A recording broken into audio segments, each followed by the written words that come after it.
구독과 좋아요는 불경 전파에 큰 힘이 됩니다.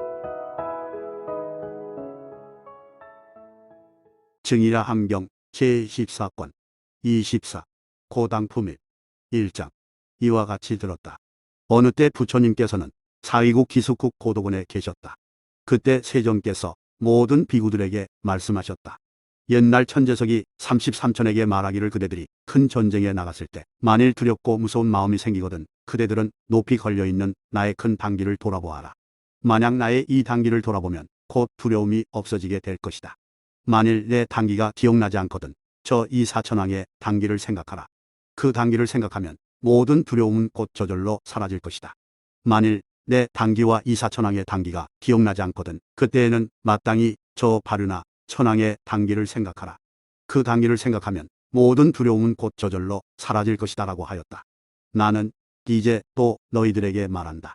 만일 어느 비구 우바새들이 어떠한 두려움이 있어 온몸에 털이 곤두서거든 그때에는 꼭 나를 생각하라. 이분은 열애, 지진, 등정답, 명행성이, 선서, 무상사, 도법어, 천인사, 불중우라는 명호를 지니신 분이시다. 그분이 이 세상에 출현하셨다. 비록 두려움이 있어 온몸에 털이 곤두섰다 하더라도 곧 저절로 사라지게 될 것이다. 만일 또 나를 기억할 수 없거든 그때에는 마땅히 법을 기억하면 된다. 열애의 법은 매우 미묘하여 지혜로운 사람이 배우는 것이다.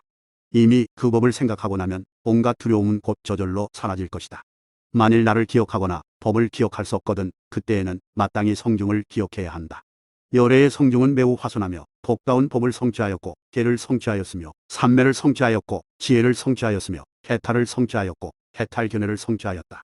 그러므로 이 성중을 사상팔배라고 말하나니 이들은 곧 열애의 성중으로서 공경할 만하고 섬길 만한 세상의 복받이다. 이것을 일러 열애의 성중이라고 말한다. 그때 만약 이 성중을 기억하고 나면 온갖 두려움은 곧 저절로 다 사라질 것이다. 비구들아 마땅히 알아야 한다. 석재환에는 아직 음욕, 성냄, 어리석음이 있는데도 33천들이 그 주인을 기억하면 곧 두려움이 없어지거늘 하물며 음욕, 성냄, 어리석음이 없는 열애를 기억하는데 무슨 두려움이 있겠느냐. 만약 어떤 비구라도 열애를 기억하면 어떤 두려움도 곧 저절로 다 사라지고 말 것이다. 그러므로 모든 비구들아 너희들은 마땅히 부처님과 복과 성중 이 삼존을 기억해야 하느니라. 모든 비구들아 마땅히 이와 같이 배워야 한다. 그때 모든 비구들은 부처님의 말씀을 듣고 기뻐하며 받들어 행하였다. 2장 이와 같이 들었다. 어느 때 부처님께서는 사위국 기숙국 고도군에 계셨다. 그때 발기국 경내에는 비사라고 하는 귀신이 있었다. 그 귀신은 그 나라 안에 있으면서 매우 흉악하고 포악하여 그 나라 백성들을 수없이 많이 죽였다. 날마다 하루에 한 사람씩 죽이기도 하고 혹은 날마다 2사람, 3사람, 4사람, 5사람, 10사람, 20사람, 30사람, 40사람, 50사람씩 죽였다. 그때 그 나라에는 온갖 귀신들과 나찰 따위들이 득실거리고 있었다. 이때 발기국 백성들은 한 곳에 모두 모여 의논하였다. 우리들은 이 나라를 피해서 다른 나라로 가자. 이 나라에 머물러 있을 필요가 없다. 그때 그 악한 귀신 비사는 그 나라 백성들이 생각하고 있는 것이 무엇이지를 알고 그 백성들에게 말하였다. 너희들은 이곳을 떠나서 다른 나라로 가지 말아라. 왜냐하면 너희들은 끝내 내 손아귀에서 벗어나지 못할 것이기 때문이다. 만일 너희들이 날마다 한 사람씩 잡아가지고 와서 내게 제사를 올리면 나는 결코 너희들을 못살게 굴지 않을 것이다. 그러자 발기국 백성들은 날마다 한 사람씩을 잡아가지고 가서 그 악한 귀신에게 제사를 지냈다. 그때 그 귀신은 그 사람을 잡아먹고 나서는 그 해골을 다른 산에다 던져버렸다. 그래서 그 산골짜기에는 사람들의 뼈가 가득 찼다. 그때 성각이라는 장자가 그 나라에 살고 있었는데 그는 재물이 풍족하고 보배도 많았다. 그는 재산을 1000억이나 쌓아두었고 나귀, 노새, 낙타 따위는 이루다 헤아릴 수조차 없었으며 금, 은, 보배와 자고, 만호, 진주, 호박 등도 이루다 헤아릴 수 없을 정도로 많았다. 그때 그 장자에게는 나우라라고 하는 외동아들이 있었다. 그 장자는 그 아들을 매우 사랑하고 소중히 여겨 잠깐도 그의 눈앞에서 떠나지 못하게 하였다. 그러던 차에 그 나라 백성들은 약속에 따라 다음번에 어린 나우라를 귀신에게 제사할 차례가 되었다고 말하였다. 그러자 나우라의 부모는 그 아이를 목욕시키고 좋은 옷을 갈아입혀가지고 그 귀신이 있는 무덤 사이로 데리고 갔다. 거기 이르러서는 이루 헤아릴 수 없이 소리 높여 울부짖으면서 말하였다. 모든 신들과 땅의 신들은 다 함께 증명하소서. 우리들에게는 오직 이 외동아들 하나밖에 없습니다. 원컨대 여러 신명들은 마땅히 이를 증명하소서. 그리고 28큰 귀신왕들도 마땅히 다 함께 이를 보호하여 어떻게든지 이 액을 면하게 하소서. 또 사천왕께도 귀하나이다. 부디 이 아이를 보호해 주시어 이 액난을 면하게 해 주소서. 또 섭제환인에게도 귀명하오니 원컨대 이 아이의 목숨을 구제하여 주소서. 또 범천왕께도 귀명하오니 부디 이 운명을 벗어나게 해 주소서. 모든 귀신들과 세상을 보호하는 이들께도 귀명하오니 이 액을 벗어나게 해 주소서. 모든 열애의 제자로서 번뇌가 다 없어진 아라한들에게도 또한 귀명하오니 이 아이로 하여금 이 애군을 벗어나게 해 주소서. 모든 스승 없이 스스로 깨달은 벽지불께도 귀명하오니 이 아이로 하여금 이 액에서 벗어나게 해 주소서. 저 열애께 지금 또 귀하나이다. 열애께서는 항복하지 않는 이를 항복받으시고 건너지 못한 자를 건네주시며 얻지 못한 이에게는 얻게 하시고 벗어나지 못한 자에게는 벗어나게 해주시며 열반에 이르지 못한 이에게는 열반에 이르게 하시고 구호해주는 이가 없는 사람을 구호해 주시며 장님에게는 눈이 되어 주시고 병든 자에게는 큰 의사가 되어 주시나이다. 또 하늘 용 귀신과 일체 사람들 마중에서 가장 존귀하신 분이시고 가장 으뜸가는 분이시라 아무도 따를 이가 없사옵니다. 존경할 만하고 귀하게 여길 만한 분이시며 사람을 위해 좋은 복밭이 되오니 열애보다 더 나은 이는 아무도 없습니다. 그러하오니 열애께서는 부디 밝게 살피소서. 원컨대 열애께서는 이 지극한 마음을 비춰보소서. 이때 나우라의 부모는 곧 그 아이를 귀신에게 바치고 나서 그곳에서 떠나갔다. 그때 세종께서 청정한 천왕과 또 천의로 그 일을 환히 보고 또 그 말을 다 들으셨다. 나우라의 부모는 한없이 울었다. 그때 세종께서는 신통의 힘으로 악귀가 사는 그 산으로 가셨다. 그때 그 악귀들은 설산 북쪽에 있는 악귀 귀신들의 소굴에 모여 있었다. 세종께서 그 악귀들이 있는 소굴에 들어가 몸과 마음을 바르게 하고 가부좌하고 앉으셨다. 이때 어린 나우라는 그 악귀의 소굴로 점점 다가갔다. 이때 어린 나우라는 멀리서 악귀의 소굴에 머물러 계시는 열애를 보았다. 그 몸은 광명이 불꽃처럼 찬란하게 빛났는데 몸과 마음을 바르게 하시고 생각을 매우 앞에 두시며 얼굴이 단정하여 세상에서 가장 기이하신 모습이었다. 모든 감각기관은 고요하고 온갖 공덕을 다 얻었으며 모든 말을 모조리 항복받았다. 이와 같은 온갖 덕을 이루 다 헤아려 따질 수가 없었다. 게다가 32상과 80종으로 그 몸을 장엄한 것은 마치 저 수미산이 여러 산들 중에 가장 우뚝한 것과 같았으며 얼굴은 해와 달과 같았고 또한 금상과도 같아서 그 광명이 아주 멀리까지 비추었다. 그는 그러한 것을 보고 나서 곧 기쁜 마음이 생겨 열애에게로 향해 가면서 이렇게 생각하였다. 저분은 틀림없이 악귀 비사가 아니다. 왜냐하면 내가 지금 저분을 보자마자 기쁜 마음이 생겼기 때문이다. 설사 저분이 악귀라 하더라도 나를 마음대로 모으라고 하리라. 그때 세종께서 말씀하셨다. 나우라야, 내 생각과 같다. 나는 열애 지진 등정각으로서 너를 구원하고 저 악귀를 항복받기 위하여 일부러 여기에 왔다. 나우라는 이 말을 듣고는 기뻐 뛰면서 어쩔 줄을 몰라 했다. 곧 세종께 나아가 머리를 조아려 세존의 발에 예를 올리고 한쪽에 앉았다. 그때 세종께서는 그에게 미묘한 법을 설명해 주셨다. 그때 설하신 노는 보시론, 게을런, 천상에 나는 데 대한 논이었으며 탐욕은 더럽고 악하며 번뇌는 깨끗하지 못한 행위이므로 출가하여 온갖 어지러운 생각을 버리는 것이 중요하다고 말씀하셨다. 그때 세종께서는 어린아이 나우라가 마음으로 환희하고 뜻이 부드러워진 것을 보시고 모든 부처님들께서 항상 말씀하셨던 법인 괴로움, 괴로움의 발생, 괴로움의 소멸, 괴로움의 소멸에 이르는 길에 대하여 자세히 말씀해 주셨다. 그러자 그 어린아이는 그 자리에서 모든 번뇌가 다 없어지고 도반이 청정하게 되어 그는 법을 봄으로써 법을 얻고 온갖 법을 다 성취하였으며 온갖 법을 다 받들어 받았다. 그리하여 아무 의심이 없이 열애의 가르침을 이해하고 부처님과 법과 성중에 귀하여 오계를 받았다. 그때 악귀 비사는 제가 본래 살고 있던 굴로 돌아왔는데 그때 그 악귀는 세종께서 단정에 앉아 사유하면서 꼼짝도 하지 않으시는 것을 멀리서 보고는 곧 성을 벌컥 내면서 열애를 향해 우리를 울리고 벼락을 치며 혹은 칼을 비처럼 쏟아 붓기도 했다. 그러나 그 칼은 미처 땅에 떨어지기도 전에 모두 우발연화로 변하고 말았다. 그러자 그 귀신은 더욱 성을 내어 모든 상과 강과 석벽을 비처럼 쏟아부었다. 그러나 그것들은 미처 땅에 떨어지기도 전에 갖가지 음식으로 변화하였다. 이때 그 악귀는 큰 코끼리로 변화하여 열애를 향해 외쳤다. 그때 세종께서는 다시 큰 사자왕으로 변화하셨다.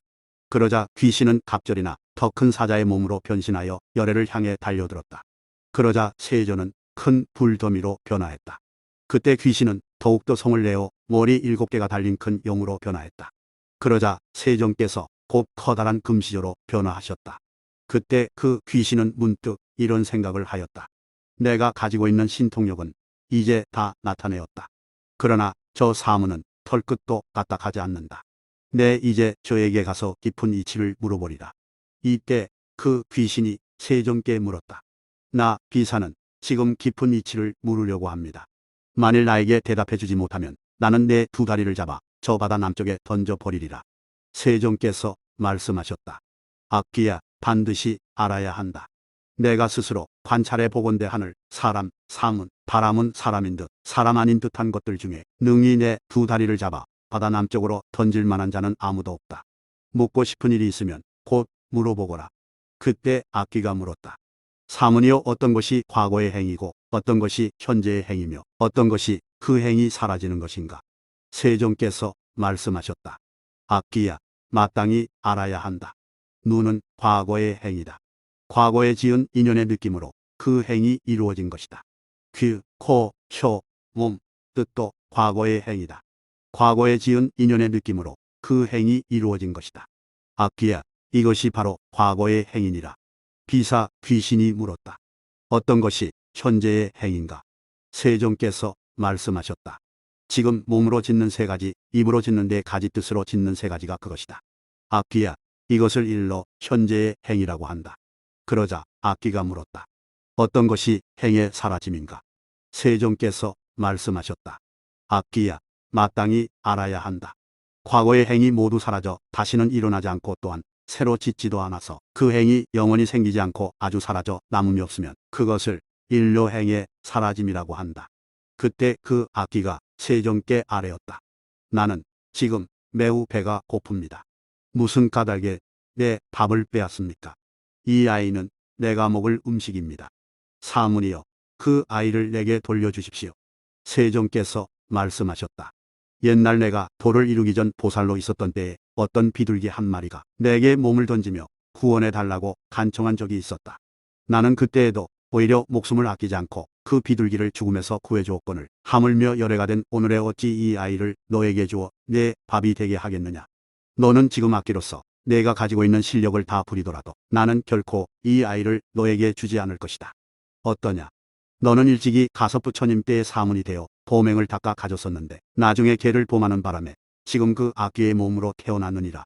그때 악귀는 부처님의 위험한 실력을 받들어 과거에 지은 온갖 악행을 되살려 기억하게 되었다. 그때 악귀는 부처님의 앞에 나아가 머리를 조아려 부처님의 발에 예를 올리고 말하였다. 저는 지금 미련하기 그지없어 진실과 거짓을 분별하지 못하고 곧 열애에 대하여 그런 마음을 내었습니다. 바라건대 세종께서는 저의 참회를 받아 주소서. 이와 같이 3번, 4번 되풀이하였다. 세종께서 말씀하셨다. 너의 허물을 용서하노라. 다시는 범하지 말라. 그때 세종께서 비사 귀신을 위해 미묘한 법을 설명하시어 기뻐하게 해주셨다. 그때 그 악귀는 수천냥 금을 손에 받들고 세종께 드리면서 말하였다. 저는 지금 이 산골짜기를 초재승들에게 보시하나이다. 원컨대 세종께서는 저의 이 수천냥 금을 받아 주소서.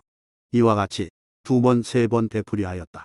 그러자 세종께서는 그 산골짜기만 받으시고 곧 다음 개송을 말씀하셨다.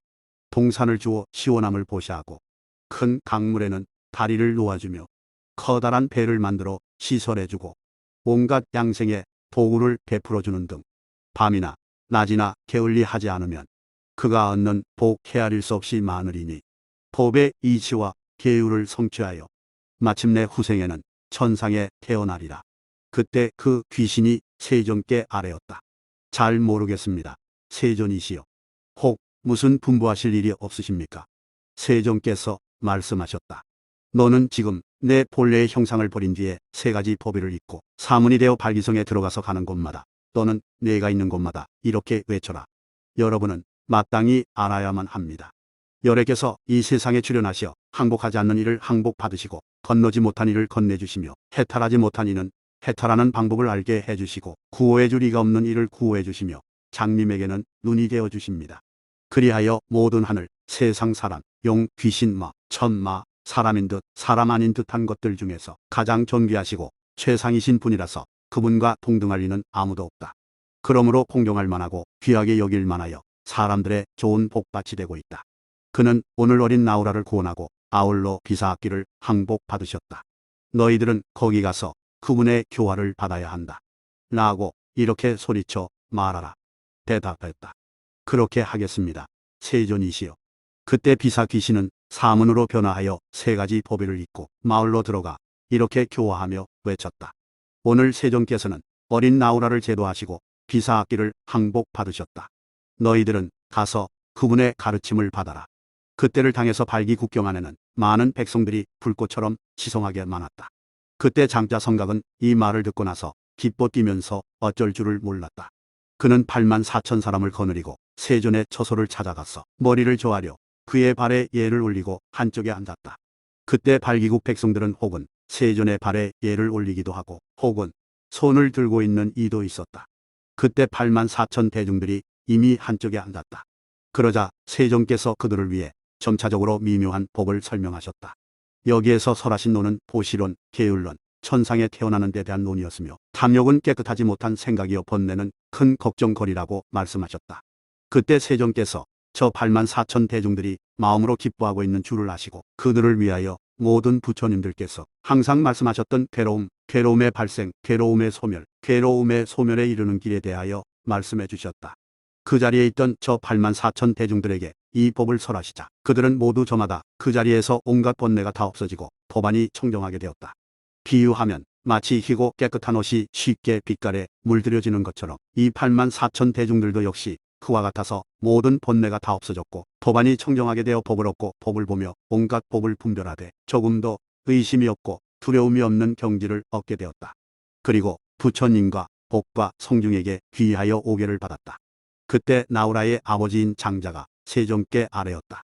바라건대 세존께서는 저의 청을 받아 주소서. 그때 세존께서는 잠자코 그 청을 받아들이셨다. 그때 그 장자는 세존께서 잠자코 청을 받아들이신 것을 알고 곧 자리에서 일어나 머리를 조아려 그 발에 예를 올리고 자기가 살던 곳으로 돌아갔다.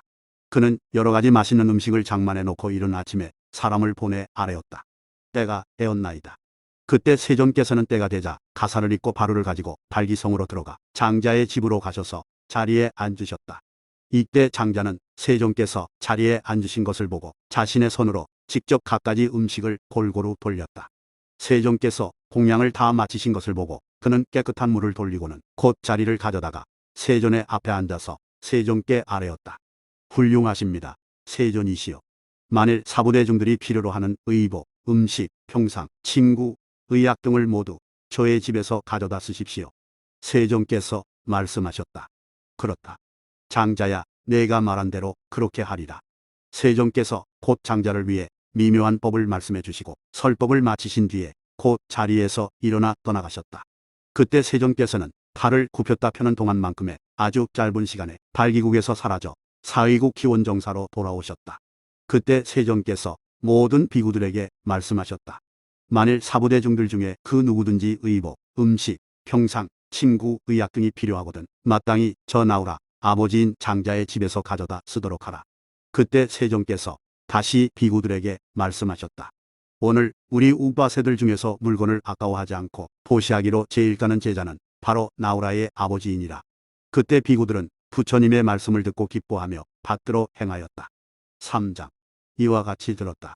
어느 때 부처님께서는 석시 미구류 동산에서 대비구들 500명과 함께 계셨다. 그때 석시의 호성호성 수천 사람들은 세존의 처소를 찾아가서 머리를 조아려 그의 발에 예를 올리고 한쪽에 앉았다. 그리고 모든 석시들이 세존께 아뢰었다.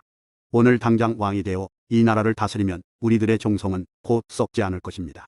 그리고 전륜성왕의 자리가 당신에게서 끊어지 않게 하소서. 만일 세존께서 출가하지 않는다면 틀림없이 이 천하의 전륜성왕이 되어 사방 천하를 다스리고 일천 아들을 둘 것이요 또한 우리들 종성의 이름이 멀리 퍼져서 전륜성왕이 석시 종족에서 나왔다고 할 것입니다.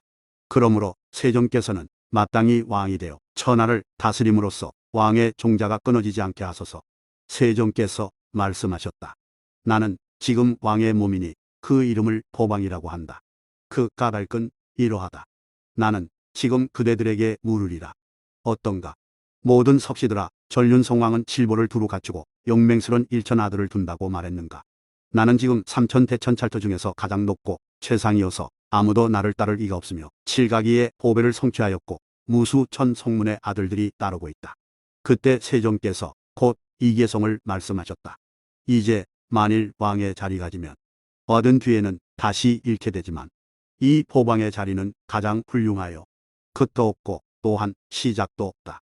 훌륭하기에 빼앗을 수 없으니 이 훌륭함이야말로 가장 뛰어나다. 그러므로 부처님의 한량없는 행은 자치도 없거니 누가 그 자치를 따르랴. 그러므로 모든 구담들아, 마땅히 방편을 구해 바른 법의 왕이 되어 다스려야 하느니라. 모든 석시들아, 마땅히 이와 같이 배워야 한다. 그때 모든 석시들은 부처님의 말씀을 듣고 기뻐하며 받들어 행하였다. 4장. 이와 같이 들었다. 어느 때 부처님께서는 사위국 기숙국 고도곤에 계셨다. 그때 어떤 비구가 세존의 처소를 찾아가 머리를 조아려 그 발에 예를 올리고 한쪽에 앉았다. 그때 그 비구가 세존께 아뢰었다. 혹시라도 이 색은 영원히 존재하고 변하거나 바뀌지 않는 것입니까? 오랫동안 세상에 존재하여 이동하지 않기도 합니까? 혹통, 상, 행, 식도 영원히 존재하고 변하거나 바뀌지 않는 것입니까? 오랫동안 세상에 존재하여 이동하지 않기도 합니까? 세종께서 대답하셨다. 비구들아, 어떤 색도 영원히 존재하고 변하거나 바뀌지 않는 것은 없고 오랫동안 세상에 존재하는 것도 없다. 또한 어떤 통, 상, 행, 식도 영원히 존재하여 변하거나 바뀌지 않는 것은 없고 오랫동안 세상에 존재하는 것도 없다. 또 비구들아, 만일 어떤 색이 영원히 존재하고 변하거나 바뀌지 않거나 오랫동안 세상에 존재한다면 보맹을 담는 사람이 분별할 수 없을 것이요. 통, 상, 행, 식이 오랫동안 세상에 존재하고 변하거나 바뀌지 않는다면 보맹을 담는 사람이 분별할 수 없을 것이다. 그러므로 비구들아, 색은 분별할 수 없고 세상에 오래도록 존재하지도 않는다. 그런 까닭에 보맹을 담는 사람은 곧 그것을 분별하여 괴로움의 근본을 다 없앤다. 또한 통, 상, 행, 식은 오랫동안 세상에 존재하지 않는다. 그런 까닭에 보맹을 담는 사람은 그것을 분별하여 괴로움의 근본을 다 없애는 것이다. 그때 세종께서 흙을 조금 집어 손톱 위에 얹어놓고 그 비구에게 말씀하셨다. 어떤가? 비구야, 이 손톱 위에 흙이 보이는가? 비구가 대답하였다. 예, 보입니다. 세존이시여. 세존께서 비구들에게 말씀하셨다.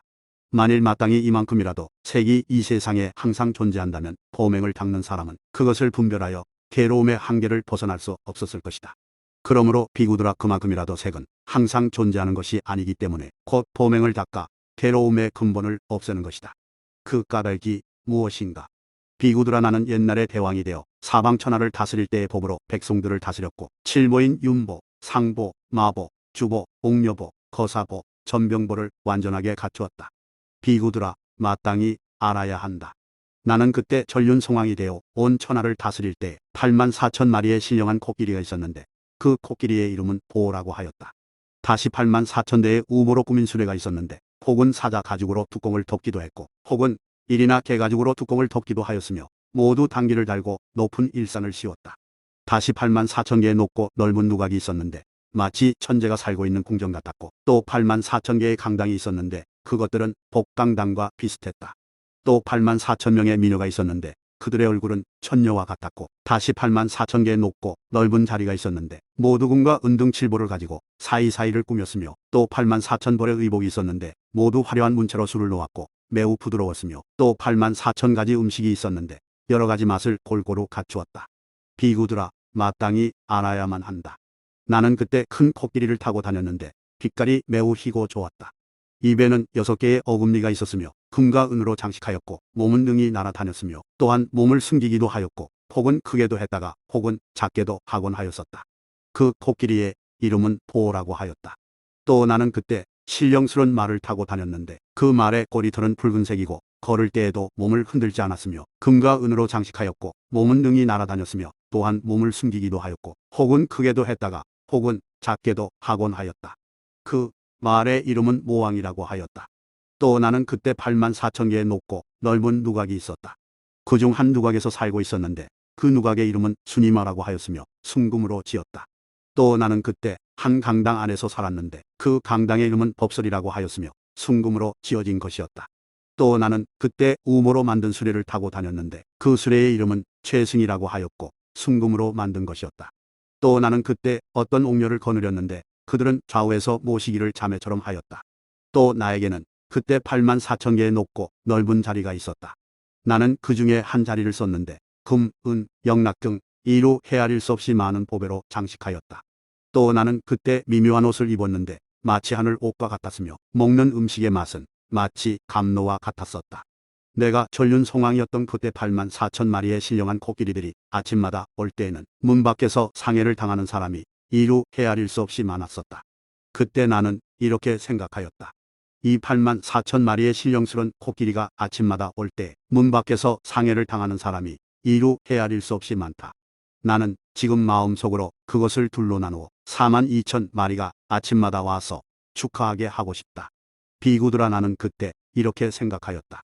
나는 과거에 어떤 복을 지었고 또 어떤 덕을 쌓았기에 지금 이런 위력을 얻어 이렇게까지 되었는가. 다시 생각하였다. 세 가지 일의 인연으로 말미암아 나는 이런 복을 얻었다. 어떤 것이 그 세 가지인가? 은혜로 베푸는 것 자애롭고 어진 것 자기를 잘 지키는 것을 말한다. 비구들아, 너희들은 마땅히 관찰해야 할 것이다. 나는 그때 모든 행이 아주 사라져 남음이 없었고 마음대로 논일면서도 만족할 줄을 몰랐다. 이른바 만족이란 성년의 계율에 대한 만족을 말하는 것이다. 어떤가? 비구들아, 이 몸은 영원히 존재하는 것인가? 영원히 존재하지 않는 것인가? 비구들이 대답하였다. 영원히 존재하는 것이 아닙니다. 세존이시여. 만일 또 영원히 존재하는 것이 아니라면 그것은 변하고 바뀌는 법이다. 그런데도 너는 과연 이것은 곧 나여 나는 곧 저의 것이다라고 그렇게 생각할 수 있겠느냐? 대답하였다. 아닙니다. 세존이시여. 통, 상, 행, 직은 영원히 존재하는 것인가 아니면 영원히 존재하지 않는 것인가? 비구가 대답하였다. 영원히 존재하지 않는 것입니다. 세존이시여. 가령 영원히 존재하지 않는 것이라면 그것은 변하고 바뀌는 법이다. 그런데도 너희들은 과연 이것은 내 것이요 나는 저의 것이다라고 그렇게 생각할 수 있겠느냐? 대답하였다. 아닙니다. 세존이시여. 그런 까닭에 비구들아, 모든 존재하는 색이 과거, 미래, 현재의 것이거나 또는 크거나 작거나 좁거나 추하거나 멀거나 가깝거나 간에 그것은 다 내 것이 아니고 나도 또한 저의 것이 아니다. 이것은 지혜로운 이께서 깨달으신 것이다. 또 모든 느낌이 과거, 미래, 현재의 것이거나 또는 멀거나 가깝거나 간에 그것은 내 것이 아니고 나는 저의 것이 아니다. 이것은 지혜로운 이가 배우신 것이다. 비구들아, 너희들은 마땅히 이와 같이 관찰해야 하느니라. 또는 성문인 사람은 눈에 대해 싫어하고 걱정하며 빛깔에 대해 싫어하고 걱정하며 안식에 대해 싫어하고 걱정하며 눈을 연하여 생기는 괴로움과 즐거움도 또한 싫어하고 걱정하며 또는 귀에 대해 싫어하고 걱정하며 소리에 대해 싫어하고 걱정하며 이식에 대해 싫어하고 걱정하며 이식을 의지하여 생기는 괴로움과 즐거움도 역시 싫어하고 걱정하거나 코, 혀, 몸도 그렇게 하고 뜻에 대해 싫어하고 걱정하며 법도 또한 싫어하고 걱정하며 또는 뜻을 의지하여 생기는 괴로움과 즐거움도 싫어하고 걱정해야 한다. 이미 이런 것들을 싫어하고 걱정했다면 그는 곧 해탈할 것이요 이미 해탈하고 나면 곧 해탈 기회가 생길 것이다. 그래서 나고 죽음은 이미 다하였고 보명은 이미 확립되었으며 할 일을 이미 다 마쳤으므로 다시는 몸을 받지 않는다는 것을 사실 그대로 알게 될 것이다. 그때 저 비구들은 세존의 이와 같은 가르침을 듣고는 한적하고 고요한 곳에서 조용히 사유하면서 스스로 수행하였다. 좋은 집안의 자제로서 수염과 머리를 깎고 세 가지 법의를 입고 출가하여 도를 배우는 이유는 곧 나고 죽음이 이미 다하였고 보명은 이미 섰으며 할 일을 이미 다 마쳤으므로 다시는 몸을 받지 않는다는 것을 사실 그대로 알기 때문이다. 그래서 저 비구들은 모두 아라한이 되었다. 그때 저 비구들은 부처님의 말씀을 듣고 기뻐하며 받들어 행하였다. 5-1장 이와 같이 들었다. 어느 때 부처님께서는 마갈국의 도량수 밑에서 처음으로 부처가 되었다. 그때 세존께서 문득 이렇게 생각하셨다. 나는 지금 이 매우 심오한 법을 얻었다. 이 법은 이해하기 어렵고 깨닫기 어려우며 밝히기 어렵고 알기 어려우며 지극히 미묘하여 지혜로운 사람만이 깨달아 알 수 있는 것이다. 나는 우선 누구를 위해 이 법을 설명해야 할까? 내 법을 알아야 할 사람은 누구일까? 세존께서는 다시 이렇게 생각하셨다. 나룻가람은 모든 감각기관이 이미 익숙해졌으니 마땅히 먼저 제도해야 할 만한 사람이다. 또 그는 나에게 법이 있는 것을 알고 기다리고 있을 것이다. 이렇게 생각하였을 때 어떤 하늘이 허공에서 세존께 아뢰었다. 나룻가람은 죽은 지 이미 1회나 지났습니다. 그때 세종께서는 다시 이렇게 생각하셨다. 이 얼마나 괴로운 일인가. 내 법을 듣지 못하고 그만 죽고 말았구나. 만일 내 법을 들었다면 그는 곧 해탈하였을 것이다. 이때 세종께서는 다시 이렇게 생각하셨다. 그러면 나는 지금 제일 먼저 누구에게 설법해 주어서 해탈을 얻게 해야 하나. 울두람부를 우선 제도해야겠다. 지금 그에게 설법을 해주자. 그가 내 법을 듣고 나면 아마도 제일 먼저 해탈하게 될 것이다. 세종께서 이렇게 생각하실 때에 다시 어떤 하늘이 허공에서 말하였다. 그는 어제 밤중에 죽었습니다. 그때 세종께서 곧 이렇게 생각하셨다. 울두람불이 죽다니 이 얼마나 괴로운 일인가. 내 법을 듣지 못하고 그만 죽고 말았구나. 만일 내 법을 들었다면 그는 곧 해탈하였을 것이다. 그때 세종께서는 다시 이렇게 생각하셨다. 그렇다면 누가 먼저 이 법을 듣고 해탈할 수 있을 것인가. 그때 세종께서는 다시 곰곰이 생각하셨다. 나는 저 5비구의 힘을 많이 입었다. 내가 어릴 때부터 그들은 내 뒤를 늘 따랐었다. 세종께서 다시 이렇게 생각하셨다. 지금 저 5비구들이 살아있을까? 세종께서는 곧 천안으로 그 5비구가 있는 곳을 관찰해 보셨다. 그들은 발안의 시에 있는 선인이 살았던 노원에 머물고 있었다. 나는 이제 저곳으로 가서 저 5비구들에게 제일 먼저 설법해 주어야겠다. 저들이 내 법을 듣고 나면 틀림없이 해탈할 수 있을 것이다. 그때 세종께서는 이랫동안 도수를 뚫어지게 바라보면서 눈 한 번 깜박이지 않으셨다. 그때 세종께서 곧 다음 개성을 읊으셨다. 나는 지금까지 이 자리에 앉아 나고 죽음의 괴로움을 겪다가 기어이 지혜의 도끼를 잡아 나고 죽는 불의를 아주 잘났다. 하늘의 왕은 여기에 이르러 모든 마와 원수의 권속들을 다시 방편으로서 항복받고는 해탈의 갓을 쓰게 하였다. 나는 지금까지 이 나무 밑에서 금강 평상에 앉아 일체를 아는 지혜를 얻었고 마침내 걸림없는 지혜에 이르렀다. 나는 지금까지 이 나무 밑에 앉아서 나고 죽음의 괴로움을 보고는 이미 죽음의 근본을 끊었으며 늙음과 병도 영원히 남지 않았네. 그때 세종께서 이 개성 읊기를 마치시고 곧 자리에서 일어나 파라내국을 향해 떠나시려고 하셨다. 이때 우미가라는 봄지가 멀리서 세존의 광명이 빛나 해와 달의 광명을 가리는 것을 보고는 세종께 아뢰었다. 구담 스승이시여 지금까지 살아계셨습니까? 누구를 의지하여 출가하여 도를 배우셨습니까? 항상 어떤 법을 연설하셔서 가르치시기를 좋아하십니까? 또 어디에서 오셨다가 어디로 가시려고 하십니까? 그때 세종께서 그 범지에게 다음 개성을 말씀하셨다. 나는 지금 아라한이 되어 세간에서 뛰어나 견줄 이 없다. 천상과 또 이 인간 세상에서 나는 가장 높은 이가 되었노라. 또 내게는 스승도 없고 나와 더불어 동등한 이도 없노라. 홀로 높아서 견줄 이 없고 사늘해져서 따뜻한 기운이 없다. 나는 지금 법륜을 굴리기 위해 저 가시나로 가려 하나니 거기에서 이제 이 감노약으로서 눈멀고 어두운 이 깨우치련다. 저 파라내국은 가시 국왕이 다스리는 나라이다. 그곳에 5비구가 살고 있으니 그곳에서 미묘한 법을 말하려 한다.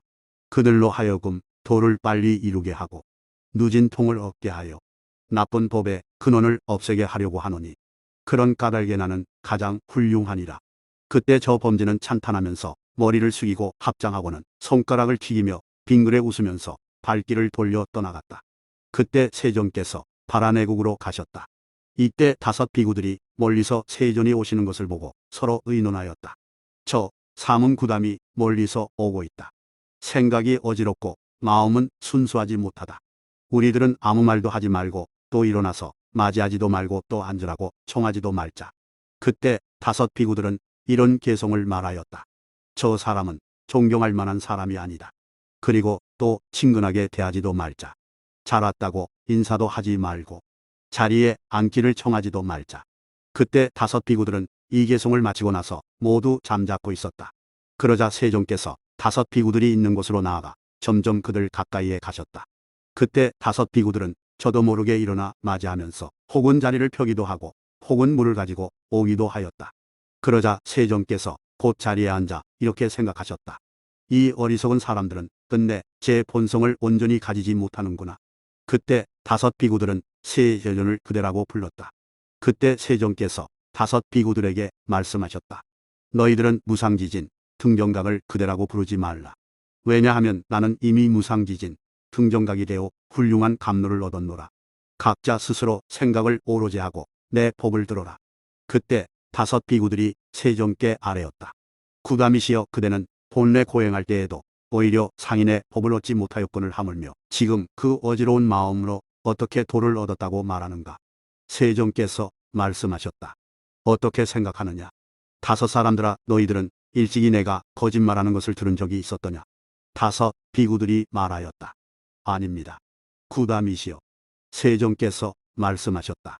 열애, 등정각은 이미 감로를 얻었다. 너희들은 다 마음을 한 곳에 집중하여 내 설법을 들어라. 이때 세존께서 곧 이렇게 생각하셨다. 나는 지금 이 다섯 사람을 충분히 항복받을 수 있다. 그렇게 생각하고는 세존께서 다섯 비구들에게 말씀하셨다. 너희들은 마땅히 알아야 한다. 네 가지 진리가 있다. 어떤 것이 그 네 가지인가? 괴로움에 대한 진리, 괴로움의 발생에 대한 진리, 괴로움의 소멸에 대한 진리, 괴로움에서 벗어나는 방법에 대한 진리가 그것이니라. 저 어떤 것을 괴로움에 대한 진리라고 하는가? 이른바 태어나는 괴로움, 늙는 괴로움, 병드는 괴로움, 죽는 괴로움과 근심, 슬픔, 번민의 괴로움, 씨름하고 근심하는 고통 등 이루 다 헤아릴 수 없이 많으며 원수나 미운 사람과 만나는 괴로움, 사랑하는 이와 이별하는 괴로움이며 구하는 것을 얻지 못하는 것도 또한 괴로움이다. 기묘한 것만을 취하여 말하면 오성홍보라고 한다. 이것을 일러 괴로움에 대한 진리라고 하느니라. 어떤 것을 괴로움의 발생에 대한 진리라고 하는가? 이른바 느끼고 애착하는 부분들을 모으고 쌓기를 게을리하지 않고 자꾸 모으며 뜻으로 항상 탐하고 집착하는 것이니 이것을 일러 괴로움의 발생에 대한 진리라고 하느니라. 저 어떤 것을 괴로움의 소멸에 대한 진리라고 하는가? 이른바 저 애욕을 남김없이 모두 없애 다시는 생겨나지 않게 하는 것이니 이것을 일러 괴로움의 소멸에 대한 진리라고 하느니라. 저 어떤 것을 괴로움에서 벗어나는 방법에 대한 진리라고 하는가? 이른바 성현의 팔성도인 바른 소견, 바른 다스림, 바른 말, 바른 업, 바른 생활, 바른 방편, 바른 생각, 바른 선정을 말하는 것이다. 이것을 일러 네 가지 진리의 법이라고 하느니라. 그리고 또 다섯 비구들아, 이 네 가지 진리의 법에서 괴로움에 대한 진리라는 것은 거기에서 안목이 생기고 지식이 생기며 밝음이 생기고 깨달음이 생기며 광명이 생기고 지혜가 생기는 것이니라. 괴로움에 대한 진리라는 것은 진실하고 결정된 것이라서 허무한 것이 아니고 거짓이 아니며 마침내 달라지지 않는 것으로서 세존께서 말씀하신 것이기 때문에 괴로움에 대한 진리라고 하느니라. 괴로움의 발생에 대한 진리라는 것은 전에는 미처 듣지 못했던 법으로서 거기에서 안목이 생기고 지식이 생기며 밝음이 생기고 깨달음이 생기며 광명이 생기고 지혜가 생기는 것이니라. 또 괴로움의 발생에 대한 진리라는 것은 진실하고 결정된 것이라서 허무한 것이 아니고 거짓이 아니며 마침내 달라지지 않는 것으로서 세존께서 말씀하신 것이기 때문에 괴로움의 발생에 대한 진리라고 하느니라. 괴로움의 소멸에 대한 진리라는 것은 전에는 미처 듣지 못했던 법으로서 거기에서 안목이 생기고 지식이 생기며 밝음이 생기고 깨달음이 생기며 광명이 생기고 지혜가 생기는 것이니라. 또 괴로움의 소멸에 대한 진리라는 것은 진실하고 결정된 것이라서 허무한 것이 아니고 거짓이 아니며 마침내 달라지지 않는 것으로서 세존께서 말씀하신 것이기 때문에 괴로움의 소멸에 대한 진리라고 하느니라. 괴로움에서 벗어나는 방법에 대한 진리라는 것은 전에는 미처 듣지 못했던 법으로서 거기에서 안목이 생기고 지식이 생기며 밝음이 생기고 깨달음이 생기며 광명이 생기고 지혜가 생기는 것이니라. 또 괴로움에서 벗어나는 방법에 대한 진리라는 것은 진실하고 결정된 것이라서 허무한 것이 아니고 거짓이 아니며 마침내 달라지지 않는 것으로서 세존께서 말씀하신 것이기 때문에 괴로움에서 벗어나는 방법에 대한 진리라고 하느니라. 다섯 비구들아, 마땅히 알아야 한다. 이 네 가지 진리가 삼전 십이행이 되는 것을 사실 그대로 알지 못하면 위없는 무상정진, 등정각을 이룩하지 못할 것이다. 나는 이 네 가지 진리가 삼전십이행이 되는 것을 사실 그대로 깨달아 알았기 때문에 무상지진, 등정각을 이룩하였느니라. 이렇게 설법하실 때의 아야구리는 모든 번뇌가 다 없어지고 법안이 깨끗하게 되었다. 세존께서 구린에게 말씀하셨다. 너는 지금 법을 체득하여 법을 얻었느니라. 구린이 대답하였다. 그러하옵니다. 세존이시여, 저는 지금 법을 얻어 법에 이르렀습니다. 그때 지신은 이 말을 듣고 이렇게 외쳤다. 지금 열애께서는 바라내국에 계시면서 법륜을 굴리시고 있다. 온갖 하늘, 세상 사람, 마, 천마, 사람인 듯 사람 아닌 듯한 것들은 그 누구도 굴리지 못하는 것이다. 그런데 오늘 여래께서는 이 법륜을 굴리시고 아야구린도 이미 감노의 법을 얻었다. 그때 사천왕들은 그 지신이 외치는 소리를 듣고 다시 서로 전해 알렸다. 아야구리는 이미 감노의 법을 얻었다. 이때 33천도 사천왕에게서 그 말을 들었고 염천은 33천에게서 들었으며 그렇게 자꾸 전해져서 마침내는 저 도술청과 범청까지도 다음과 같은 소리를 전해 들었다. 여래께서는 발안해국에 계시면서 법륜을 굴리시고 있다. 온갖 하늘, 세상 사람, 마, 천마, 사람인 듯 사람 아닌 듯한 것들은 그 누구도 굴리지 못하는 것이다. 그런데 오늘 여래께서는 이 법륜을 굴리시고 있다.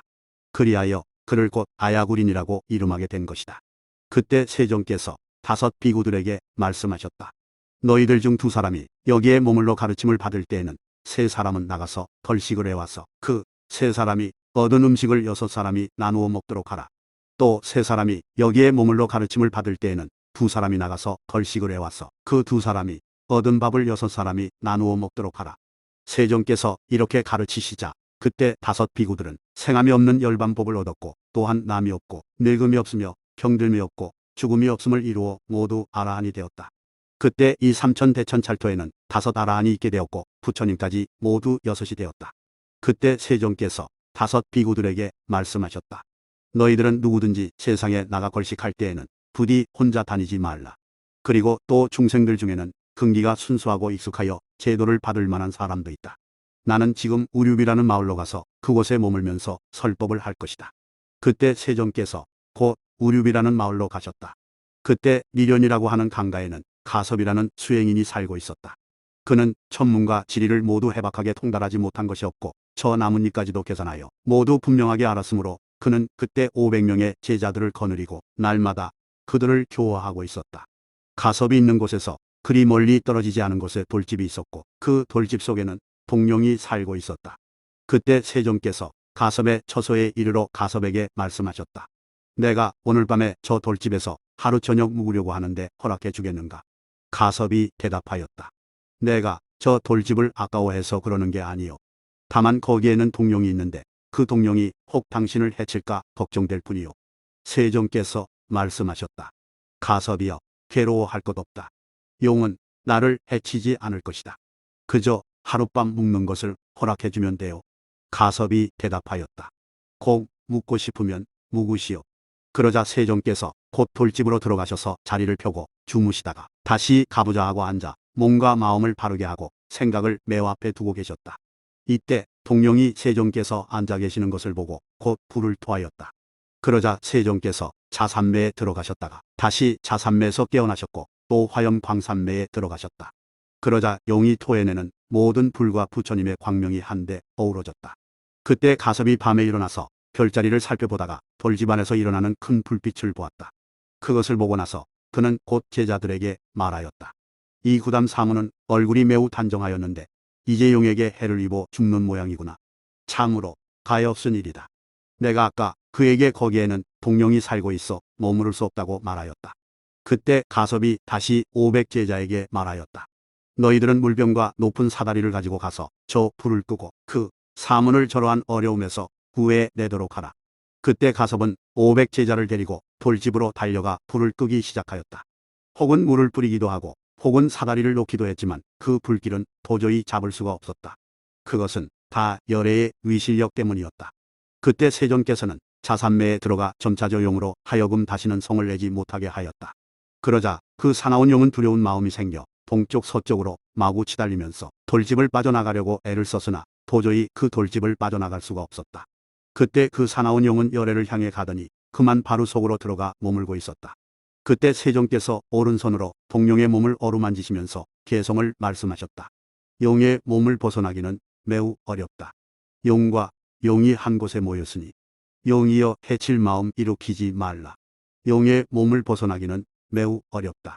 항하강 모래 알같이 많은 과거에도 모든 부처님들께서 반열반하셨건만 너는 마침내 한 번도 만나지 못했으니 그것은 분노의 불 때문이니라. 열애에 대해 착한 마음 가지고 그 속내는 독을 빨리 버려라. 속내는 그 독을 버리고 나면 곧 천상에 태어나게 되리라.